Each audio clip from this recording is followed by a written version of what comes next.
Alright, welcome back to another episode of Muddy River Catfishing. I had a viewer ask me about where to find fish when fishing around a bridge. So we're going to do a little episode about the location of fish around bridges. If you remember in my episode where to find catfish on a river, I talked about the channel and how it makes an S pattern as it goes down the river. If you apply what you learned there and then add it to what I'm going to tell you about a bridge, it'll all come together as a whole, and it'll help you find these fish. So the first thing you need to locate is the current, and right now there's no water, there's no current, but I can tell you where it is just because of what it looks like right now. So the current would come as I described before. It would come in an S shape, and as it comes towards this bridge, we're here at Black's Bridge in Las Cruces, New Mexico, one of my regular fishing spots when there is water. But it would come in an S shape, and then it would hit one of these pillars when it's passing by. And the one behind me is where the current hit the hardest, and that's going to carve the holes out. It's going to make the deepest spots the most ideal spot for the fish to hide, and I'll show it to you right now. Alright, as you can see, the water would be flowing and hitting this pillar straight against that flat surface, which causes the water to have to choose to go left or right, and it does both, of course, and it digs out holes along the side. You see how the angle gets shallow on the concrete? It's deeper there, and then it goes down to nothing over there, and it's the same on the other side.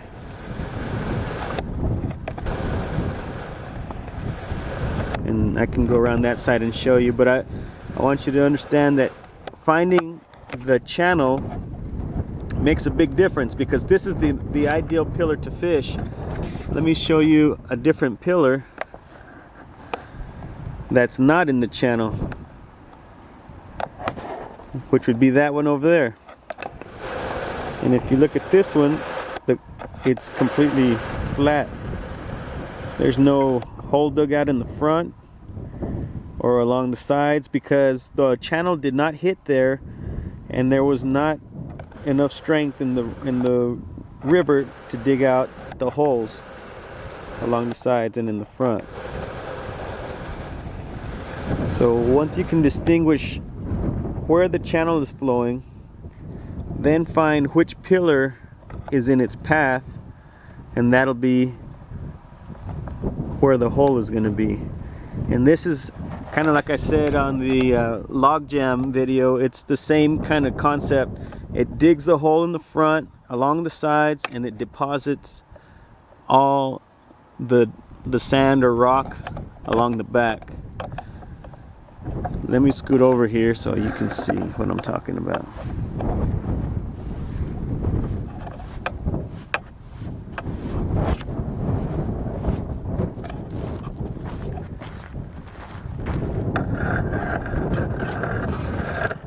So you can see the water came through and it dug this out, made a nice hole, and then it piled all the rock along that side right there.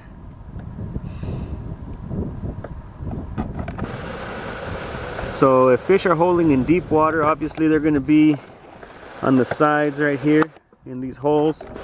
Depending on how fast the current is, it might be a little bit of a challenge for the fish to sit right up front, because the water will be churning right there. And if they are holding in the tailwaters, of course, it'll be back along that side, on the other side of that dirt hill.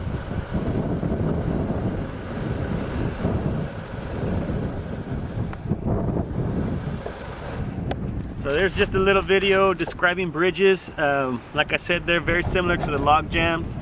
if you find a pillar like this that has logs and brush piled up in the front of it, all the better. It just gives the fish a better place to hide, more options, places to hold up. So as always, thank you for watching, and we'll see you guys next time.